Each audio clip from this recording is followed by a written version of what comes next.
नमस्कार दोस्तों, आप सभी का बहुत बहुत स्वागत है आपके अपने YouTube चैनल पर। दोस्तों, सिलेक्शन सीरीज का यह 29वां वीडियो है और हिंदी साहित्य विविध का यह छठा वीडियो है। इससे पहले के वीडियो यदि आपने नहीं देखे हैं तो कृपया उन वीडियो को जरूर देख लें और यदि चैनल को अभी तक सब्सक्राइब नहीं किया है तो चैनल को सब्सक्राइब जरूर कर लें और बेल आइकन को प्रेस कर दें, जिससे कि हमारी आने वाली वीडियो की नोटिफिकेशन आप तक पहुंच जाए। तो आइए शुरू करते हैं आज की क्लास। पहला पॉइंट दिया है सिपाही और पुष्प की अभिलाषा कविता के लेखक है माखनलाल चतुर्वेदी। अगला पॉइंट दिया है वे दिन रुकोगी नहीं राधिका, सात नदियां एक समुद्र उपन्यास में समानता है। ये सभी विदेशी पृष्ठभूमि पर रचित है। अगला पॉइंट दिया है झूठ सच व तमस उपन्यास में समानता है, दोनों देश विभाजन के प्रसंग पर आधारित है। अगला पॉइंट दिया है शमशेर, जुलेखा तथा वेंजलू पात्र हैं जैनेन्द्र कुमार की कहानियों के। देखते हैं अगला पॉइंट, हिंदी रंगमंच को हिंदी भाषी प्रदेश की सांस्कृतिक पूर्तियों और आकांक्षाओं का प्रतिनिधित्व करना होगा, रंगों और राशियों के हमारे विवेक को व्यक्त करना होगा। यह कथन है मोहन राकेश द्वारा रचित नाटक आषाढ़ का एक दिन की भूमिका का।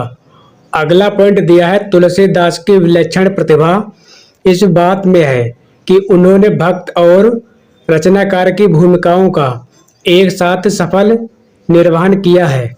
यह कथन है रामस्वरूप चतुर्वेदी जी का। अगला पॉइंट दिया है शुक्ल जी ने न तो भारत के रूढ़िवाद को स्वीकार किया न पश्चिमी व्यक्तिवाद को। यह कथन है डॉक्टर रामविलास शर्मा का। अगला पॉइंट दिया है कालऋज की काव्य संबंधी धारणा का प्रमुख आधार है जैववादी सिद्धांत। अगला पॉइंट दिया है पुनर्जागरण का भारतीय साहित्य में पहला प्रतिफलन माइकेल मधुसूदन दत्त के बंगला काव्य मेघनाथ वध को माना गया है। यह कथन है रामस्वरूप चतुर्वेदी का। अगला पॉइंट दिया है बच्चन सिंह सिहर सा गया और उसके हाथों की अभ्यस्त निठुराई को जैसे किसी मानवीय कोमलता ने धीरे से छू लिया। यह कथन है कमलेश्वर द्वारा रचित निर्बंसिया कहानी का। यह मेरे जीवन का केवल अर्ध सत्य है, मैंने केवल अपने बहिरंग जीवन का ही विवरण दिया है। जहाँ तक अंतरंग जीवन का प्रश्न है वह नितांत मेरा अपना है, आपकी उसका सहभागी बनाने की उदारता मुझ में नहीं है। यह वक्तव्य है डॉक्टर नगेंद्र का।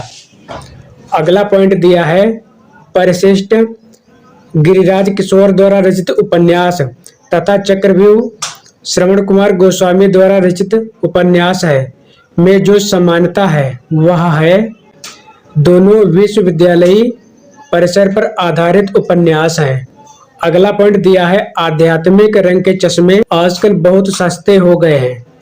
रामचंद्र शुक्ल ने यह टिप्पणी की है विद्यापति के संदर्भ में। अगला पॉइंट है हमारे समाज में मानवीय गुणों की पहचान बढ़ने वाली है, कुल और जात का अहंकार विदा हो रहा है। यह कथन है रामधारी सिंह दिनकर द्वारा रचित काव्यकृत रश्मिरथी की भूमिका का। माता पिता के संबंध विच्छेद से प्रभावित बालक के त्रस्त जीवन की कथा पर आधारित उपन्यास है आपका बंटी। यह लिखा गया मन्नू भंडारी द्वारा। अगला पॉइंट दिया है संस्कृत के वर्ण वृत्तों पर आधारित प्रबंध काव्य या महाकाव्य है प्रिय प्रवास। यह लिखा गया है हरि औध द्वारा। अगला पॉइंट दिया है धूमिल ने अपनी कविता रोटी और संसद में कुल 3 आदमियों का जिक्र किया है। अगला पॉइंट दिया है हमारे समाज के पुरुष के विवेकहीन जीवन का चित्र देखना हो तो विवाह के समय गुलाब से खिली हुई स्वस्थ बालिका को 5 वर्ष बाद देख लीजिए। यह कथन है महादेवी वर्मा का। अगला पॉइंट दिया है दब्ब सहाव प्रयास द्रव्य स्वभाव प्रकाश को गाथा या साहित्य की प्रकृति में रूपांतरित किया है। माइल धवल ने, नया लेखक उनसे डरता है, पुराना घबराता है, पंडित सिर हिलाता है। वे पुराने की गुलामी पसंद नहीं करते और नवीन की गुलामी तो के लिए कदम असहाय है। यह कथन आचार्य हजारी प्रसाद द्विवेदी ने कहा है आचार्य रामचंद्र शुक्ल के संदर्भ में। अगला पॉइंट दिया है रिचर्ड और लीजा भीष्म साहिनी के उपन्यास के पात्र हैं तमस के। देखते हैं अगला पॉइंट। महादेवी के साहित्य में कहीं निष्क्रिय दया नहीं, वरन रचनात्मक करुणा का ही भाव वर्तमान है। यह कथन है रामस्वरूप चतुर्वेदी जी का। अगला पॉइंट दिया है बब्बर अली खां तथा चौधरी पीर बख्श यशपाल की कहानी के पात्र हैं पर्दा कहानी के। अगला पॉइंट दिया है करम बीबी तथा सरफराज पात्र हैं जिंदगी नामा के, और जिंदगी नामा लिखा गया है कृष्णा सोबती द्वारा। यदि श्रद्धा और मनु अर्थात मनन के सहयोग से मानवता का विकास रूपक है तो भी बड़ा ही भावमय और सलाध्य है। कामायनी के संदर्भ में यह कथन है जयशंकर प्रसाद जी का। अगला पॉइंट दिया है भवानी प्रसाद मिश्र की कविता सतपुड़ा के जंगल में गोंड जात पालकर बैठी है मुर्गी और तीतर। अगला पॉइंट दिया है आचार्य रामचंद्र शुक्ल के अनुसार हेमचंद्र रचयिता हैं द्वयाश्रय काव्य के। अगला पॉइंट दिया है मलिक मोहम्मद जैसी की प्रेम कविता शीर्षक से हिंदी साहित्य के इतिहास में काल विभाजन और नामकरण मिलता है। जॉर्ज ग्रियर्सन के साहित्य इतिहास ग्रंथ में आधुनिक ईरान की पृष्ठभूमि पर रक्त रंजित क्रांति का चित्रण करने वाला उपन्यास है सात नदियों का एक समुंदर। यह लिखा गया नासिरा शर्मा द्वारा। अगला पॉइंट देखते हैं संस्कृत के 4 अध्याय ग्रंथ में दिनकर ने रविंद्रनाथ टैगोर और मोहम्मद इकबाल को आख्यायित किया है नवोत्थान के कवि के रूप में। अगला पॉइंट दिया है हरवंशराय बच्चन ने अपनी आत्मकथा क्या भूलूं क्या याद करूं मैं उत्तर प्रदेश के बस्ती जिले में जिस गांव का उल्लेख किया है वह है अमोढ़ा। अगला पॉइंट दिया है आज का हिंदी निबंध साहित्य अधिकांश में आलोचना की ओर दौड़ा जा रहा है। आजकल आचार्य की चाह रीतकाल से भी कुछ बढ़ चढ़ी है।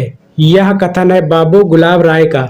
मैत्रेय पुष्पा द्वारा रचित वह उपन्यास जो ब्रज क्षेत्र के जीवन यथार्थ का चित्रण करता है चाक। अगला पॉइंट दिया है पार्वती सुखदेई दौलत राय तथा छोटे पात्र हैं देवरानी जेठानी की कहानी उपन्यास के। अगला पॉइंट दिया है जगदीश चंद्र माथुर द्वारा रचित उपन्यास धरती धन न अपना की अंतर्वस्तु आधारित है पंजाब की ग्रामीण पृष्ठभूमि में दलित जीवन की कथा पर। अगला पॉइंट दिया है चंपा प्रसाद द्वारा रचित जिस कहानी की पात्र है वह है आकाश देव। अगला पॉइंट दिया है फारबिसगंज तथा सिरपुर बाजार रेणु की जिस कहानी में चित्रित स्थान है वह है तीसरी कसम उर्फ मारे गए गुलफाम। कमला सहदेव मिसर पात्र है फणेश्वर नाथ रेण द्वारा रचित उपन्यास मैला आंचल के। अगला पॉइंट दिया है भारत दुर्दशा के आखिरी अंक में भारत भाग्य भारत को जगाता है। अगला पॉइंट दिया है आदिम रात की महक कहानी है फणेश्वर नाथ रेण द्वारा रचित ठुमरी कहानी संग्रह में संग्रहित। चंद्रदेव से मेरी बातें हिंदी साहित्य की पहली कहानी थी जिसने अपने समय की राजनीति और अर्थनीति को केंद्रीय बनाया। यह कथन है भवदेव पांडे का। अगला पॉइंट दिया है इतिहास की व्याख्या द्वंद्वात्मक पद्धति के आधार पर होनी चाहिए। यह कथन है हीगल का। चंद बरदाई ने पृथ्वीराज रासों में मुख्यतया छंद प्रयोग किया कवित्व का। बड़े आदमियों को अपनी नाक दूसरों की नाक से प्यारी होगी, हमें तो अपनी नाक इतनी प्यारी नहीं। यह कथन है गोदान उपन्यास के पात्र धनिया का। अगला पॉइंट दिया है वह उपन्यास जिसमें ईस्ट इंडिया कंपनी द्वारा भारत के आर्थिक शोषण और लूट का यथार्थ चित्रण हुआ है। परीक्षा गुरु में यह लिखा गया लाला श्री निवास दास द्वारा। अगला पॉइंट दिया है जीवन की संकुलता और परिवर्तन की द्वंद्वात्मकता ने इस कविता के रूप विधान को जटिल और प्रभावशाली बना दिया है। बच्चन सिंह का यह कथन है, पंत द्वारा रचित परिवर्तन कविता के संदर्भ में। अगला पॉइंट दिया है आज के व्यापक सामाजिक संबंधों के संदर्भ में जीने वाले व्यक्तियों के माध्यम से ही मुक्त बोध ने अंधेरे में कविता में अस्मिता की खोज को नाटकीय रूप दिया है। यह कथन है नामवर सिंह का।